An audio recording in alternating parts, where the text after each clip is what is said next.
Hello, my name is Emily Lapisardi.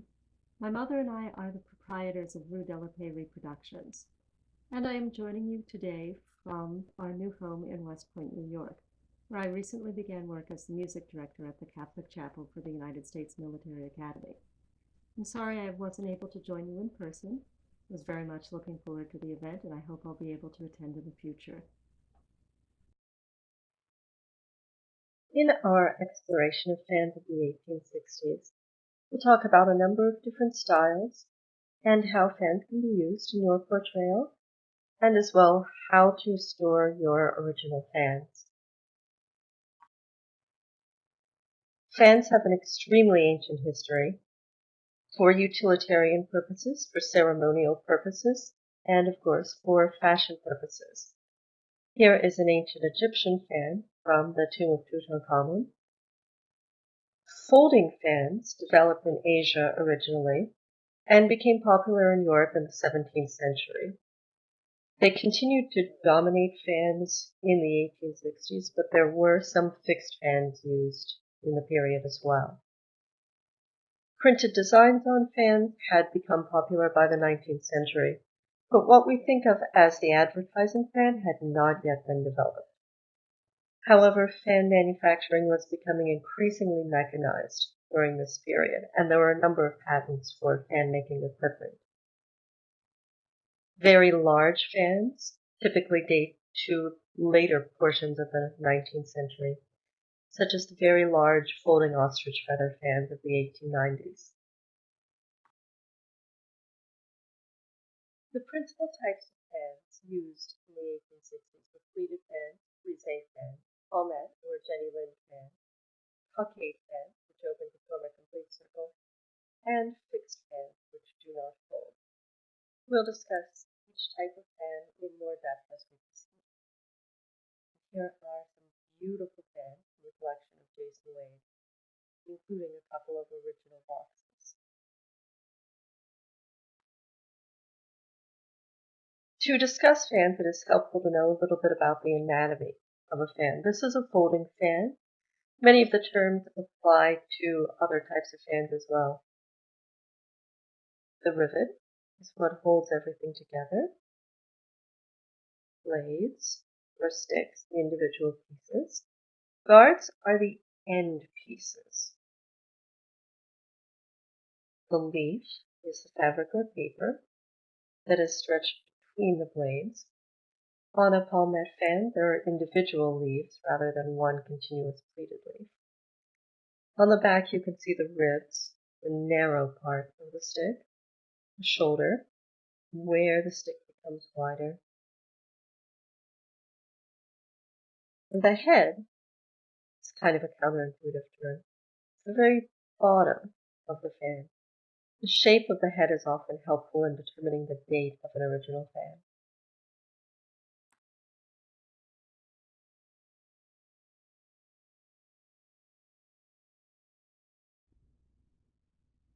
Here are two pleated fans from my collection. This is a black example which shows a lot of the typical traits of a fan of the 1860s. You'll notice the loop here and the remnants of a ribbon which would have held the fan to the lady's wrist. The silk is deteriorating on this example, particularly here.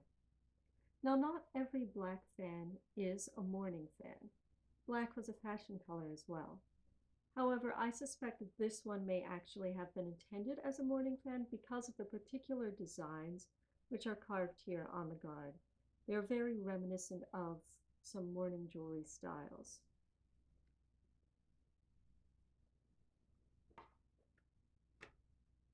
And here is another pleated fan. The silk is in very poor condition, but the spangles are really extraordinary on this example. This fan is bone, and you'll see again a loop on the bottom for a ribbon or cord and tassel. This one is a more elaborate shape than the other example. Some of these clusters here, are actually a grouping of tiny spangles all sewn on individually. These others are flower-shaped, little ovals, There are a variety of very distinctive and unusual spangles on this beautiful fan.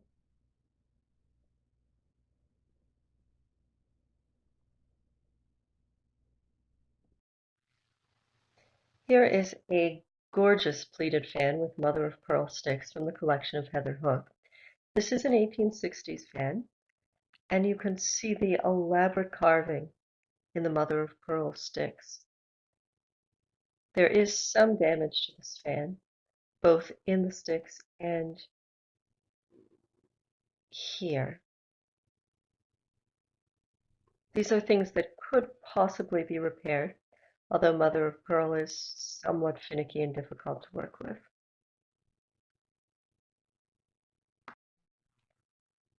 There are some additional pleated fans.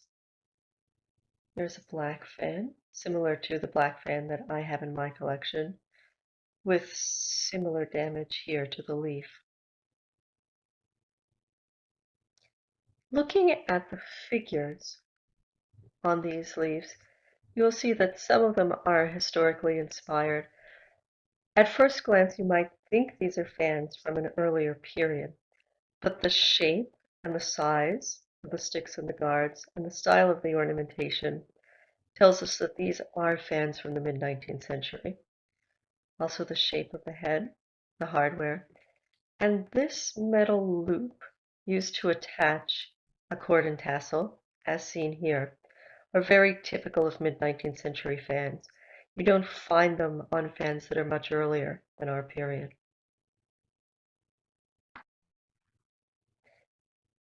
Characteristics of the fans of our period include fairly wide sticks with distinctive shoulders. You can see here the wide shoulder and then the narrow blade.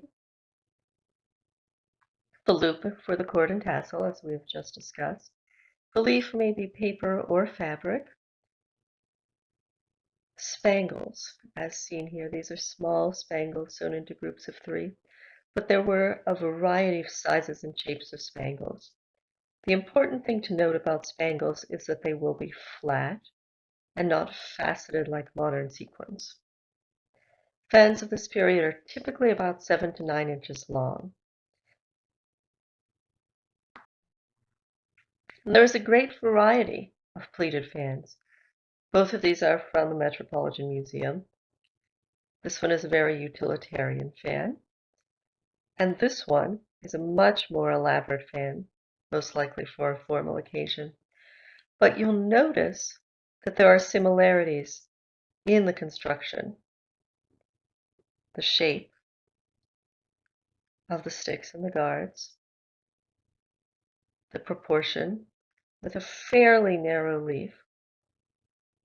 You will see wider leaves in this period also, but this narrow leaf is quite common. And the wide shoulders on the sticks. Brisé fans do not have a separate leaf. The stick creates the entire fan.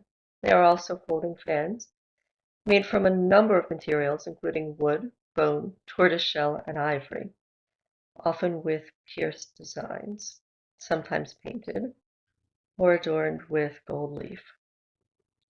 The size remains similar to pleated fans. Brisé fans were not one of the most popular styles in the 1860s. They had been very popular in the early 19th century. You find a lot of fans from 1810 to 1830 that are Brisé fans. Here is an 1820s tortoiseshell fan. These very pointed sticks are very typical for earlier fans.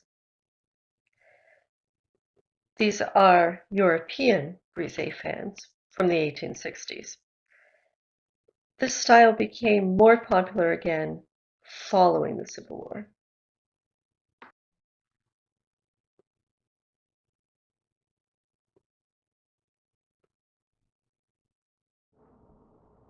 Here are 2 Brisé fans from my collection. Both of these are probably slightly post-war. I date them roughly to the 1870s. This one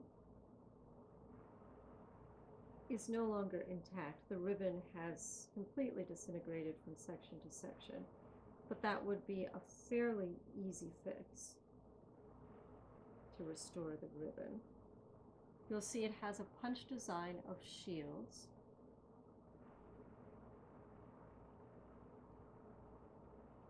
It has been repaired here at the rivet. You'll notice the mother of pearl button that is also very typical of fans of this period, not just brise fans, but a number of mid-19th century fans. This has a small plate that's been put fairly early on behind the guard that broke just here where it connects to the rivet, and it has been repaired. Obviously someone cared a great deal for this fan and wanted to continue to use it. Here is another post-war brise fan. This one is wooden. The ribbon is partially intact. Again, it would be an easy repair to thread a new ribbon through the channels. And again, you'll see a punched design. The guards on this fan are quite plain. They are also considerably thicker than the interior wood. This is to help protect the fan, particularly when it is closed and not in use. And again, you'll see the rivet and the button here at the base.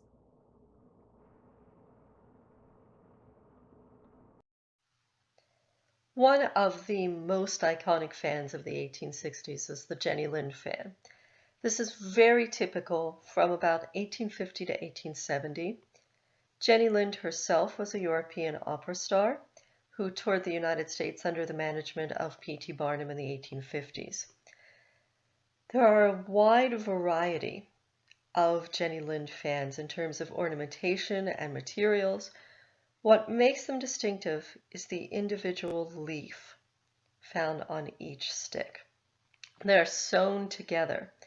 A thread will connect from leaf to leaf. It's hidden, but that enables the fan to hold together when it is opened and closed. These beautiful Jenny Lind fans have their original boxes, and you'll see that the box is shaped similarly to the leaves of the fan. They are also known as palmette fans.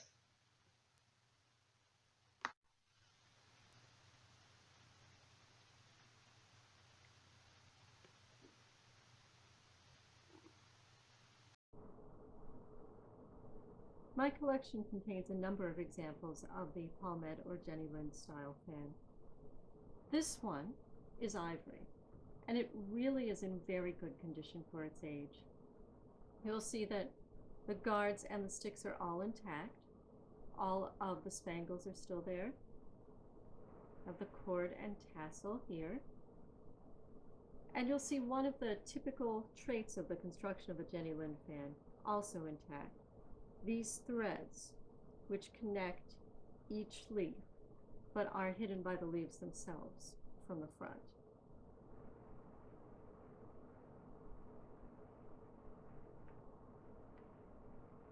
This is the palmette fan, which was the basis for our reproduction fans available through Rue de la Paix.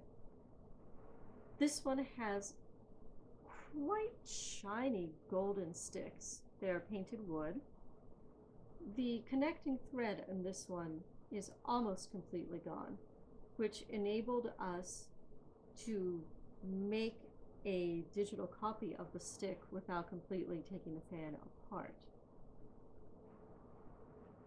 These are a rich cocoa brown silk with a variety of sizes of spangles attached. You'll also see here again mother of pearl button here at the rivet, the loop, the cord, and the tassel. Other than the connecting thread being broken, this fan is also in fairly good condition, and the silk has really retained its color and its sheen very nicely.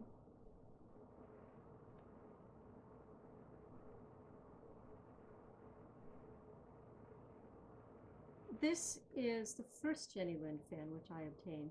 This one is in not quite as good condition. You'll see that several of the sticks have broken right at the shoulder. But what's interesting is that this seems to have happened early on in the life of the fan, because there are attempts to repair it with thread here on the back.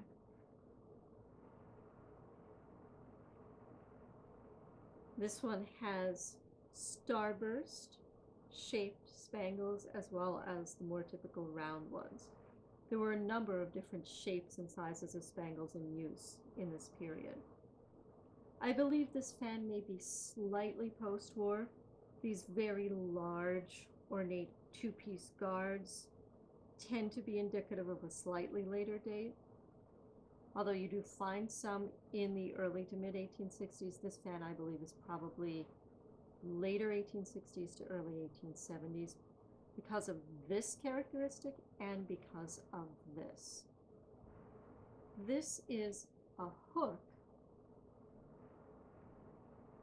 to allow you to hang the fan from your dress. I have not found any evidence of this during the war. I did reinforce it here because the ribbon was tearing along the edge of this metal here. This has a sharp pointed end and the pin clicks under the cover there. Here is a much more utilitarian version of a palmette fan. This one almost has a homemade look to it, to me. You'll see that the sticks have the same typical shape that we see in the more elaborate examples, with the wide shoulders and the narrow spine, but they're very simply made. The design is nothing more than punched holes, which are not even terribly even. This fan has had a rough life, too. You can see it was repaired by someone, and not very well. What I like about this fan, though, is that examples such as this, which were more utilitarian in nature, are fairly underrepresented in collections, because ornate fans, like this one, were only used typically for special occasions. A fan like this would have been more of an everyday fan, and they tended to wear out. Like this one, they had rough lives, and not as many of them have been retained, because they were worn out and because they did not have, for example, the sentimental value that a fan carried at someone's wedding might have. You'll also notice that this one does not have a loop on the bottom. That is fairly unusual for a Jenny Lind fan. The rivet protrudes fairly far, so I wonder if it may perhaps have had a loop at some point that has simply come detached. This, I know for certain, is a slightly post-war fan because it is made of celluloid, which was introduced in 1869. Visually, it is very, very similar to the ivory fan, but the material feels quite different. It is much lighter, has a different texture. This is quite an ornate fan. The guards and the sticks have a textured design. There are lots of spangles on the leaves in a variety of shapes and sizes. This fan retains its original cord and tassel, and you'll notice in all of these examples that the cord and tassel tend to coordinate with the color of the silk. This fan also has its original box. This one is black, right on the bottom. It is labeled number 38. And there is a little remnant of paper inside the box as well. There would likely have been a top piece to the box to protect the fan, but that was not with it when I purchased it. Some Jenny Lind fan boxes are shaped like the fan, rounded at the top, and narrow at the bottom. But this squared off box is also fairly common. And here is a fan that once was very beautiful and is now in extremely rough condition. I had purchased it hoping to restore it, but not all of the pieces are even here. So it's become a study fan for me, and it is one that I hope to reproduce soon as well. You'll see here the elaborate guard, one of the sticks without any silk. You can see the wide shoulder and the narrow spine, and also the size of the hole here. And here is the rest of this rather sad fan.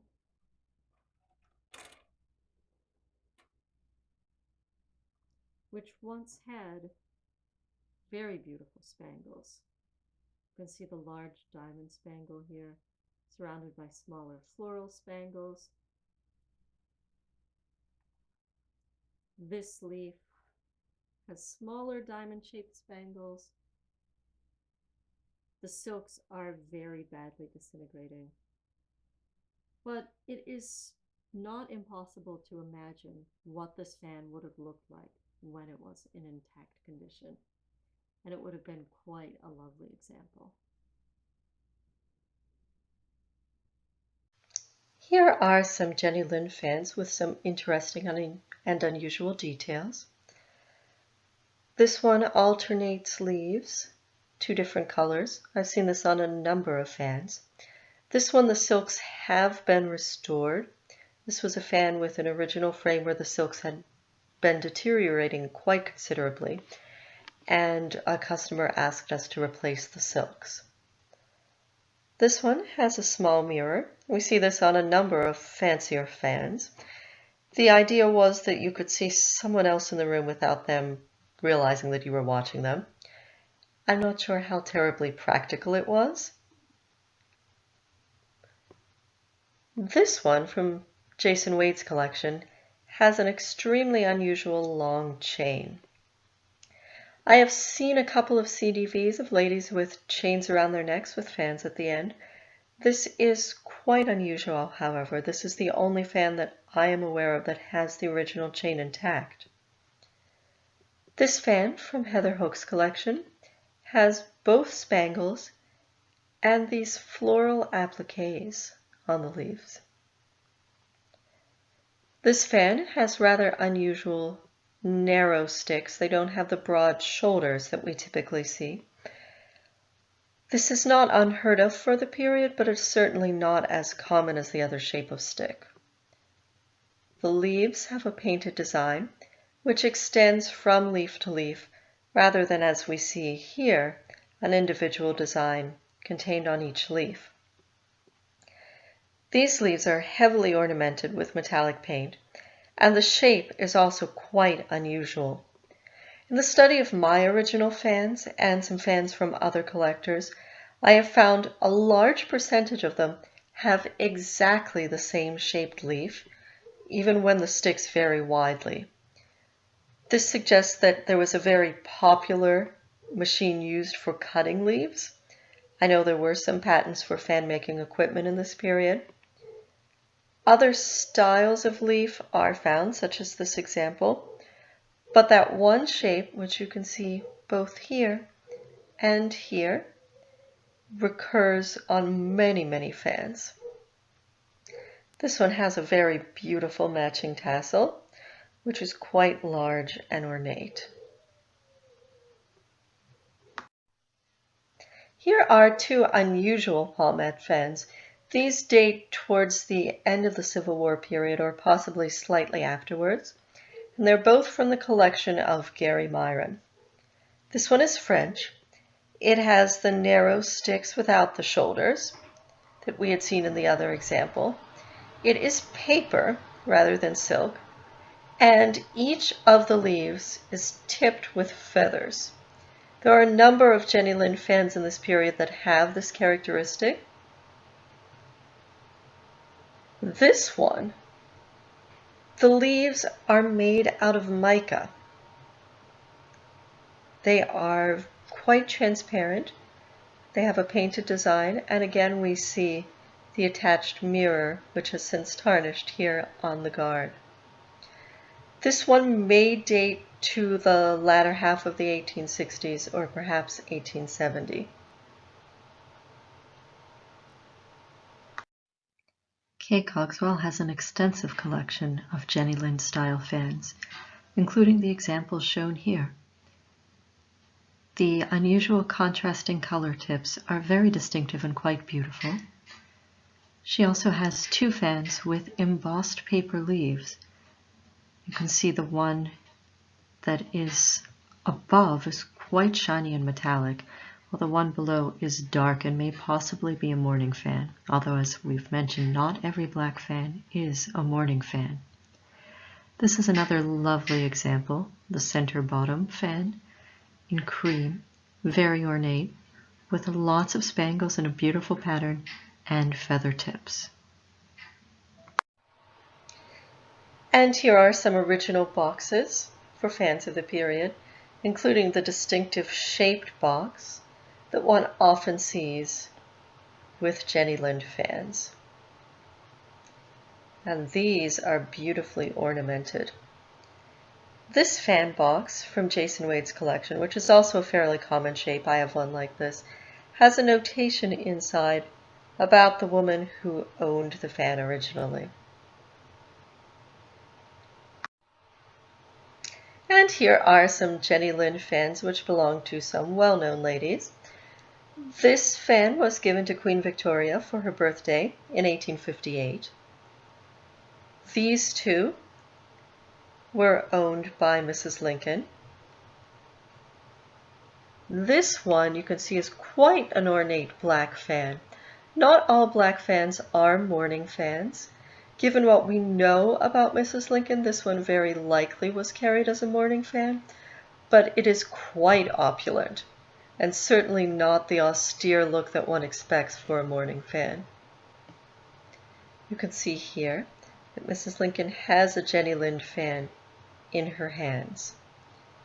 This one has very slight remnants of what may have been feathers at the top. It is difficult to tell from the photograph. The feathers often do not survive well. And these are some of the reproduction fans which we make. The sticks are copied from one of my originals, and we offer a variety of different finishes, including the alternating colored leaves, spangles or plain, cord and tassel or not. Another style of fan is the cockade fan. These are folding fans. This one is partially open. They make a complete circle when open.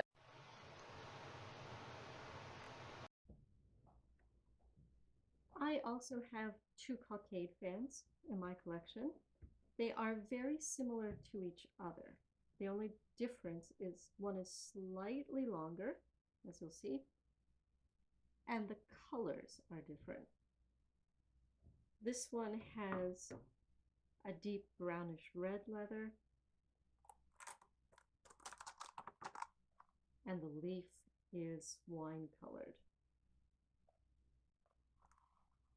While the other example, which was actually given to me at an event by a spectator,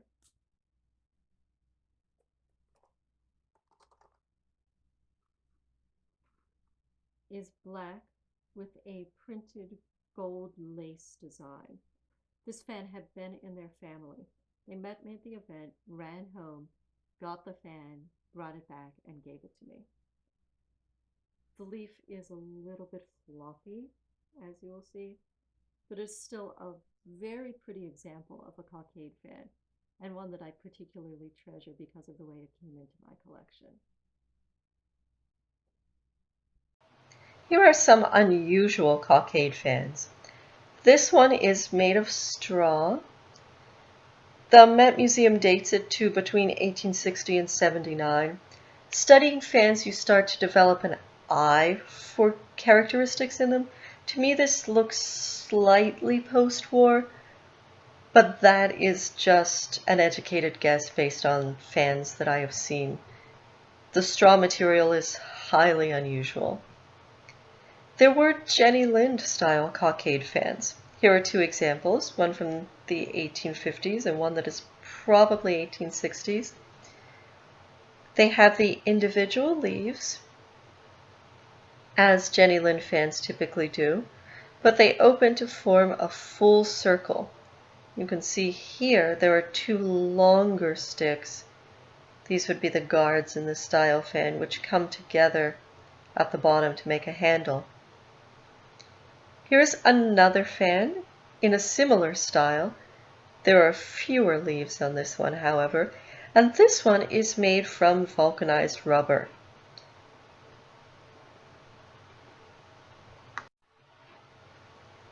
Fixed fans do not open and close.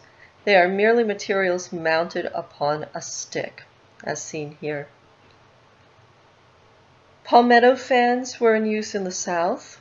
Here's a CDV with Louisiana provenance.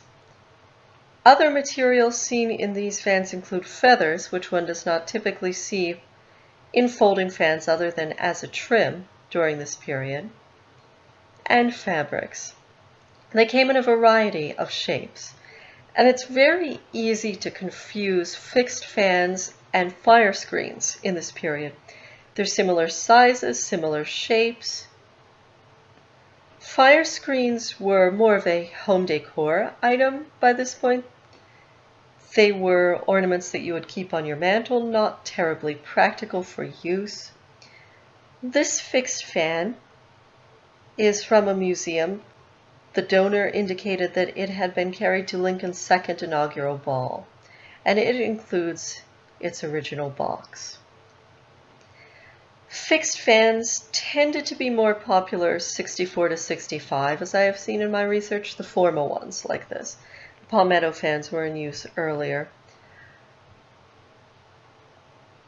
Typically, a fixed fan will be trimmed with feathers, unless it is a palmetto fan or something very utilitarian, while a fire screen will be fabric that may be trimmed in feathers. Fire screens often seem to come in pairs. Here are a number of examples. And here is a fashion plate of a lady holding what is either a fire screen or a fixed fan. She is wearing a wrapper rather than something terribly formal, suggesting that she is in a home setting, which would lean more towards the identification of a fire screen. Context is very crucial in making this determination.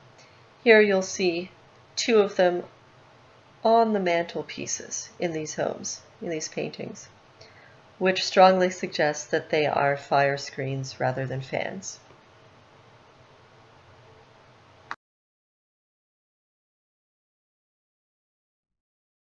There are some fans from my collection which are not from the 1860s. They will help you identify fans that are not quite right for our period.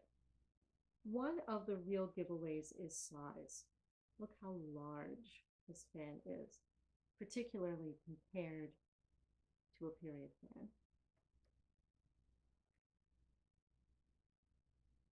This is a very pretty example, slightly damaged here on the guard,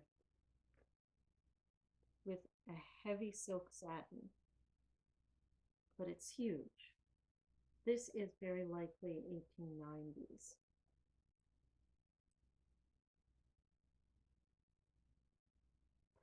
Materials are also an important consideration. There are several things about this fan that should help you identify that it is not a Civil War period fan. First of all, the shape. Notice that the sticks become gradually longer in the middle and shorter on the edges. This was a later development in shapes of fans. Also, the fact that each leaf is a single feather folding fans like this are not typical of the 1860s. And again, size. This is basically a palmette fan because it has individual leaves connected with a thread. But look at the difference between this palmette fan and an 1860s palmette fan.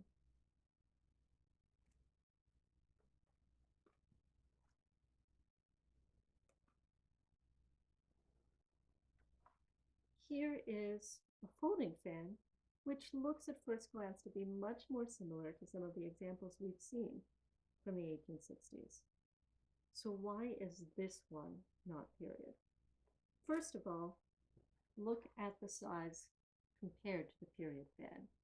It's just a little bit longer, and it's also very, very skinny.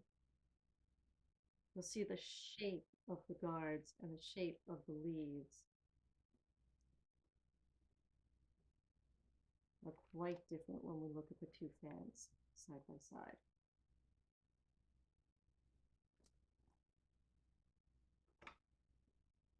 Also, the material here at the rivet and the loop is different than what one typically sees on an earlier fan. We don't have that mother of pearl button, which is so common. And we don't have a shoulder at all to the stick. It's also much, much skinnier than, for example, this stick, which has only a slight shoulder.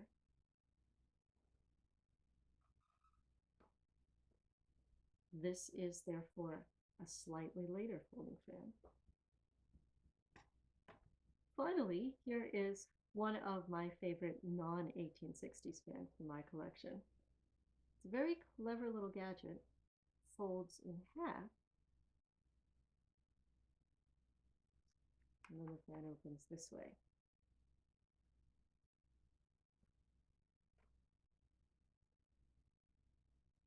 The shape of the sticks, the folding mechanism, and the style of the painting all indicate that this is not an 1860s fan. But it's a fun little fan nonetheless.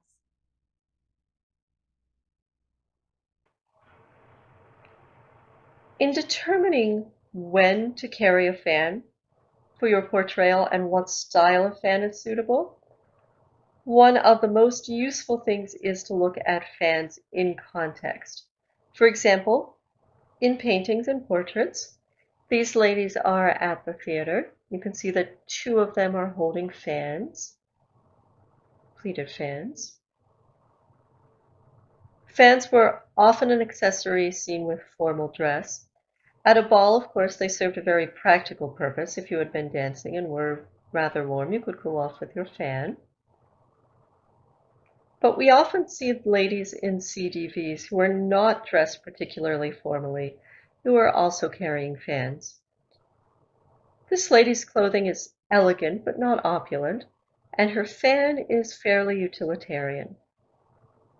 Here is an example from a fashion magazine, 1864, of a much more elaborate fan. And you'll see the cord and tassel as well. If it is a particularly warm day, of course the fan serves a very practical purpose, but it was also a fashion accessory. In determining what style of fan and what level of ornamentation makes sense, consider the context. Where are you and who are you? Would you have been able to afford a very elaborate fan? Is this a special occasion where you would carry your best fan? Or are you carrying a fan as this lady is, that is simpler, and possibly carrying it for practical purposes rather than ornamentation? Etiquette manuals often will discuss fans as well, so that is another source of material that can aid you in your decision. Be careful not to over-accessorize. This lady has her fan, but she's not holding all sorts of other accessories as well. Here are some other examples of ladies in the 1860s with their fans. I love this example because we have mother-daughter fans. Rose Greenhow and her youngest daughter, little Rose, in the old Capitol prison. They are both dressed fairly well, and they are both carrying their fans. This is also an example of very dressy mourning, which we had discussed with Mrs. Lincoln earlier. Rose's daughter Gertrude had died in 1861, so she is wearing, as a socialite, a very elaborate mourning dress. Little Rose is also dressed in a mourning style that was appropriate for children. Young children, like little Rose here, did not wear solid black for mourning. This lady has a very utilitarian fixed fan. Her black collar also indicates that she may be in mourning, but her fan is not a fancy black fan. It's something merely to serve a functional purpose. Here, by contrast, is a very wealthy lady from Europe with her Jenny Lind style fan, cord and tassel, trimmed in feathers. And she is wearing her formal evening attire, and her fan coordinates with her dress.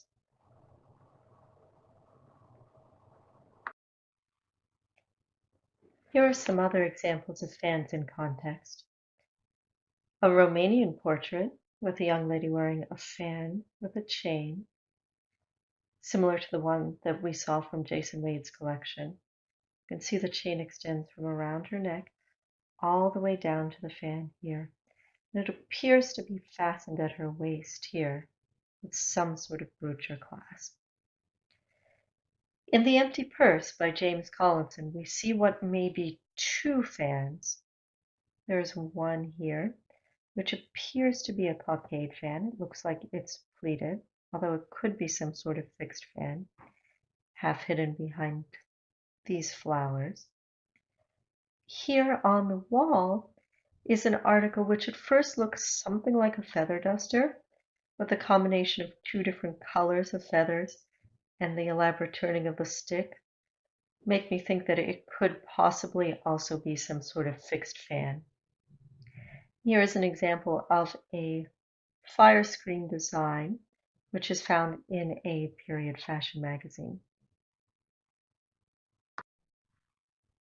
We often see fans in fashion plates with ladies in evening dress, such as this example here. And yet CDVs show us fans in lots of other contexts too. For example, here is a lady in outerwear who is carrying her fan.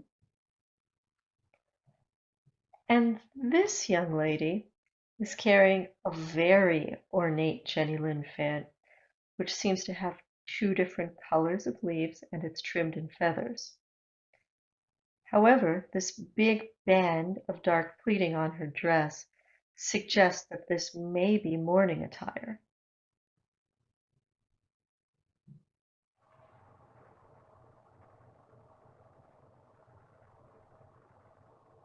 Antique fans are often very fragile, particularly the ones with wood and mother-of-pearl sticks. You'll often see damage to the sticks. Sometimes they'll snap right here along the shoulder. Silk and paper deteriorate, sometimes to the point that they are beyond repair. Spangles come unsewn. Original fans that have survived are relatively rare. The more ornate ones do tend to survive in greater quantities than the more utilitarian fans, because they were carried only for special occasions. So these very beautiful, elaborate styles are somewhat overrepresented in collections today. I recommend keeping your original fan wrapped in acid-free paper, storing it in an archival storage box so that it is not easily crushed. It is possible to repair and restore original fans. We provide this service, but you do want to consider before undertaking any sort of work whether you wish to preserve the artifact in its original condition, even if it is now less than pristine, or make it functional Again, this is a choice that only you can make regarding your fan. If you are deciding to carry an original fan to an event, be very careful with it. There is nothing more upsetting than seeing your fan damaged when you've had it out in public. And it is so easy for that to happen. That is actually why we started making reproduction fans. I had carried originals to a couple of events, and even though I was very careful with them, I could see in particular the silk starting to deteriorate the more I used the fan. Carrying a reproduction is a responsible choice to help protect your originals. Or if you do not have originals, but you wish to represent a more elaborate style of fan, a reproduction is an excellent choice. When I became involved in reenacting in the 1990s, I heard about the language of the fan. This was something very popular to discuss at events at the time. Educational programs would pass out slips of paper describing these movements of the fan which supposedly communicated certain things in the 19th century. As time progressed, however, it gradually became known that this was something of a reenactorism. I decided to research it and discover where this came from, how much basis in fact there was, and why this information was being passed off as something appropriate for the 1860s a number of years ago. And what I found at the root of it was one of the most famous fan manufacturing houses in the 19th century. The House of Villeroy began in France in 1827. They are still in business. They continue to make fans and handbags and other accessories. Very expensive, very high fashion, as they have been practically since their founding. Jean-Pierre de Villeroy was the founder, born in 1802, died in 1889. He had supplied fans for the Empress Eugenie, for her wedding, for Queen Victoria, for most of the royal houses of Europe. He divided his business between two of his sons. One of them handled the London shop beginning in 1827, and this is where the language of the fan as we know it appears to have started. This was an advertising gimmick. He would include these little brochures with some of the purchases. He claimed this was translated from an earlier document, but no proof of that has been found. I cannot find the exact date at which he began to include these, but it appears to have been probably in the early 1870s. So is the language of the fan nothing more than a reenactorism? Not exactly. Fans were used as a means of communication. For example, this is a 1790s conversation fan. It has instructions on various movements to communicate each letter of the alphabet. The idea was that the lady would be spelling words, and someone else in the room who had memorized this code or had another fan could determine what she was saying by how she moved the fan. This was probably something more of a parlor game or a novelty rather than an actual means of communication. But the idea of using movements of the fan to communicate did exist well before our period. Here is also a passage from a semi-autobiographical novel by the British novelist and politician Benjamin Disraeli, in the States from 1846. He's discussing Spanish ladies and the means by which they communicate using their fans. A Spanish lady with her fan might shame the tactics of a troop horse. Now she unfurls it with the slow pomp and conscious elegance of the bird Juno. Now she flutters it with all the languor of listless beauty. Now with all the liveliness of a vivacious one. Now in the midst of a very tornado she closes it with a whir, which makes you start. Pop!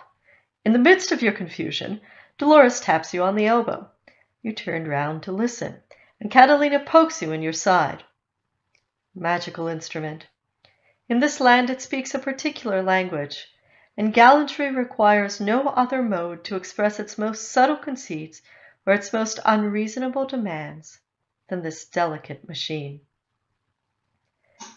These ladies are using their fans to communicate, but it's not through any special code.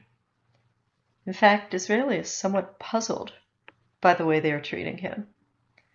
The fan has long been an instrument of flirtation, and that seems to be the way in which it was used to communicate in the 19th century. Other than these few isolated examples of gimmicks or parlor games in which a more codified way of communicating was developed. So my conclusion is that the language of the fan, as it is most commonly described, is probably an 1870s advertising gimmick. It certainly developed through de Villeroy and was disseminated through the London house of the fan manufacturing company. But fan communication did exist. It was not an elaborate and highly formalized system which everyone knew, however. I'd like to thank the collectors who shared their fans for this presentation. It is always exciting to see other fans, in addition to those in museum collections, those held by private collectors. For example, this one from Jason Wade's collection, which has similar but not identical sticks to the fan from my collection that I reproduced.